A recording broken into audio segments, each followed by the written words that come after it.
私今東京にいるんだけど、昨日日本の友達とマックに行ってきたのね。で、私オーダーするとき、ハンバーガーとバニラアイスクリームお願いしますって言ったのね。で、私の友達私に、は？お前、カナダ人じゃないの？なんでハンバーガーなんて言ってんの？ Bro! He is out of his mind if he thinks I'm gonna be ordering like this. ですね、ハンバーガーとバニラアイスクリームお願いします。That's what I thought. Sounds stupid as shit.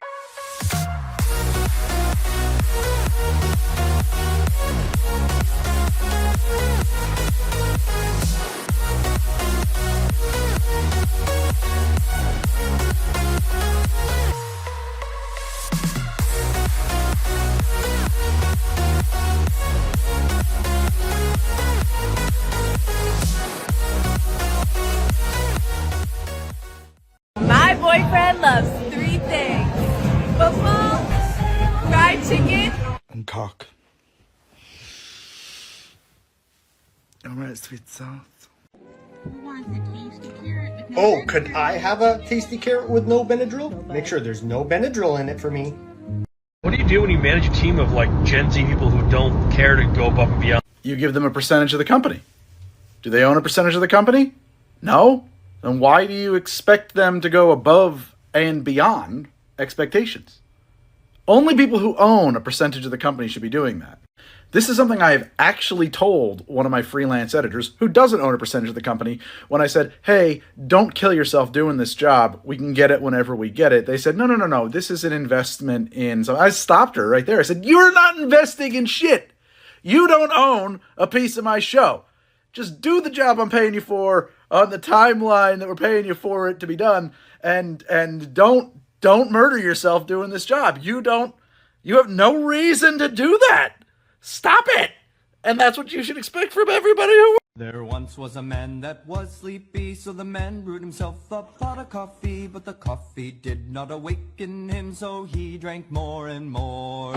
Soon then anxiety comes, buzzing, jittering vibrations. Now cause of caffeination, he's just anxious and tired. Come on, Olga, I got Penny. Come on, Olga. Penny, go. Come on. Go, blow, baby. Blow like the wind. Come on, Olga. Come on.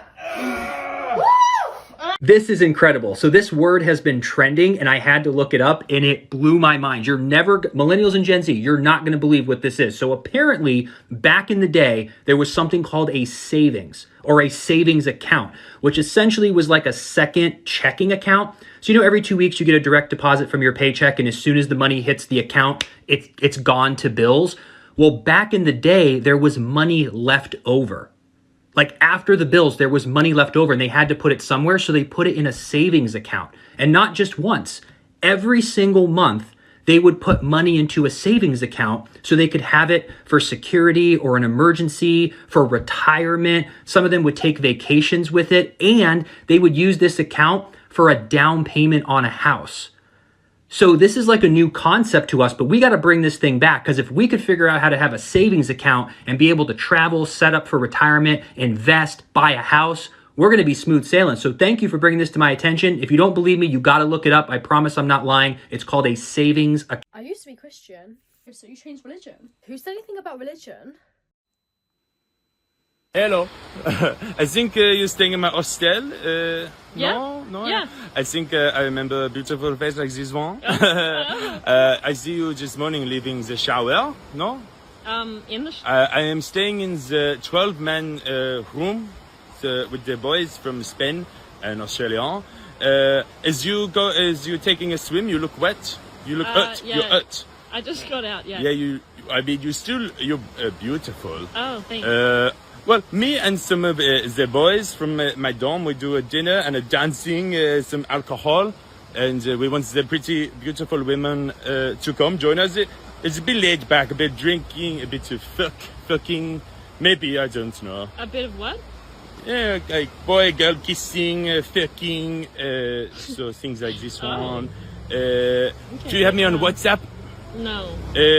I will be in the bar at the hostel all night. So you can find me. I'm just going to make a poster and something like this one, real cheap poster. Yeah.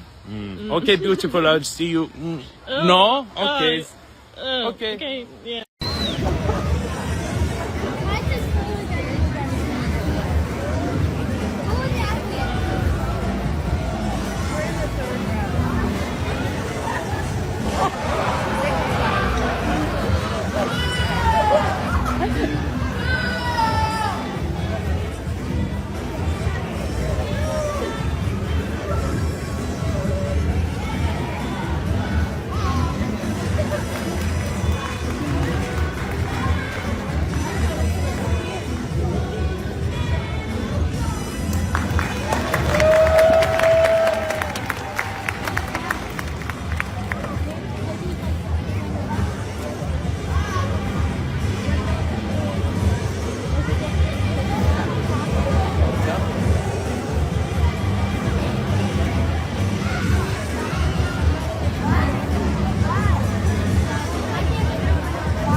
dead ass Because crying I right feel now. like I'm gonna be abandoned right now, and like you're just like everyone else. You're trying to fucking leave me, and I just don't know Leave what you. You made a decision You're and you got leaving caught. me. Decision to do what? Like, You linked somebody and you got caught. it wasn't even that You went behind my back serious. and It you went to wasn't that somebody's crib. serious. He was a hooper? Stop. He was a hooper? He played basketball? Yes, but it wasn't that serious. Like, Y'all like stop it. actually... Yeah, but it was just a one-time thing, and we used protection. It wasn't even for that long, so I don't even know why you're bugging. Like, it was not even for that long. Like, can you please come back with me, please? Get off of me. Please come Don't touch back. me. Like, stop. Just please. Like, you're overreacting. I'm not overreacting. I only did it because you didn't answer your fucking phone. Like, you never answer your phone, and you're never there for me. You know what I'm You're doing. I'm never always there at the for gym. me. I'm What always at gym? the gym. What gym are you at? You know what like, gym what I'm gym opens that late? You're a fucking liar. Okay. Like, you don't even care about me at all. Alright, how long was this going on for now? Like, for a month, but it wasn't even that serious. Did you read off her? Yeah, but, yeah. Why are Alright, you have a good asking me that? I'm having a good time. Like, where are you going? Hi corporate girlies, Happy New Year. Here are some tips and tricks on how to assert yourself in the corporate workspace. For example, if you're in a meeting and you feel like people keep talking over you, try this.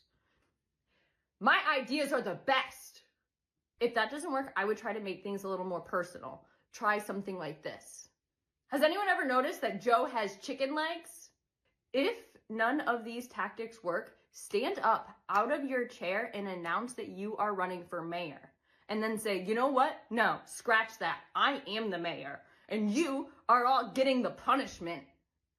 That is how you assert yourself in the corporate workplace. The concern to me is not the technology and not what is going to be done with it. It is the companies and the people who run the businesses using the technology as an excuse to hurt people, right? The problem was not splitting the atom. The problem was deciding to build a bomb, right? And I think that is exactly the problem with AI. Like, and when you listen to the people who are promoting the technology, what they always do is they decry responsibility. They say, oh God, the technology is so scary. Oh, we can only hope, but to not destroy the world with them. Like, you're the ones building it. You're in control, right? And you are going to Congress and saying, please put in the regulations I tell you to put in because I'm telling you that this is so scary. I think if someone comes and sells you that bill of goods, you should say, no, you're the problem. You're the person that I'm worried about. I'm going to stop listening to you, and I'm going to stop worrying about the technological, boogeymen that you're throwing up at my path, and I'm going to start trying to put in place social protections, governmental protections, contractual regulations to protect me from mother. Buying like There's full-size no way underwear. that you can buy a white thong and not get shit on it. Like, literal poop. There's no way. I don't believe And it. a lot of people know how to wipe their ass. I don't. I poop in my underwear. Bark! Bark, bark, bark, bark, bark, bark, meow, meow, meow, meow. My name is Raven Eclipse, Princess of the Wolfland. 16, smart, cute, mean, scary. Has a crush on Jake, but he doesn't know. Don't touch my tail, baka! Sips tea quietly and cutely so Jake notices. I said so Jake notices. Oh, hi Jake, I didn't see you there. So, I was wondering if maybe you'd like to go to the royal ball with me tonight, seeing as I am the wolf princess of darkness. No, you'd rather go with Marissa, the horse girl. I'm filled with seething rage. Cries loudly and cutely so Jake notices, feels bad, and asks me to the ball instead. School was several blocks away from the World Trade Centers. I was in third grade, and like 20 years later, I've never felt that close to death. It's a hard thing for a 10-year-old to handle, and I don't know if I'll ever be able to recover fully. To me, the scariest thing about 9/11 is that something like that could happen again today. And that's because Audible has never made it easier to fly through stories. That's the reason they're the #1 platform for both audiobooks and podcasts. Audible, stories you'll never forget. Anyways, I'm really glad you've been doing better. At the darkest moments in our life, it's really important to remember that things won't always be hard. And that includes our penises. Did you know that over 50% of men will experience erectile dysfunction at some point in their life? Thankfully, Blue Chew's got us covered. Whether you're trying to satisfy your partner or 70 virgins, Blue Chew is the natural male enhancement that'll turn your little stud missile into a weapon of mass destruction. Head over to BlueChew.com and get your first month free by using promo code DRILL. Where'd he go?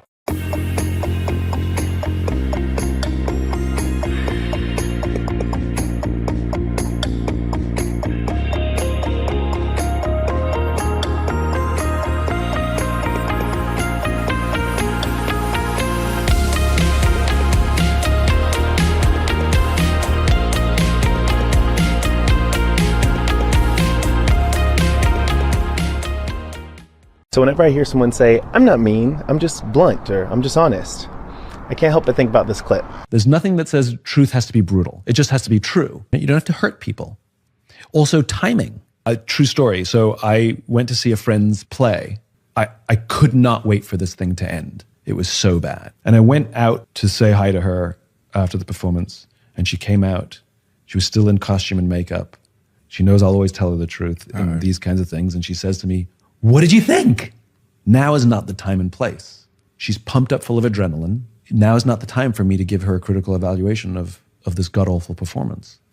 I sidestepped the question, but said something true. I said, it was such a treat to be here, to see you do your thing.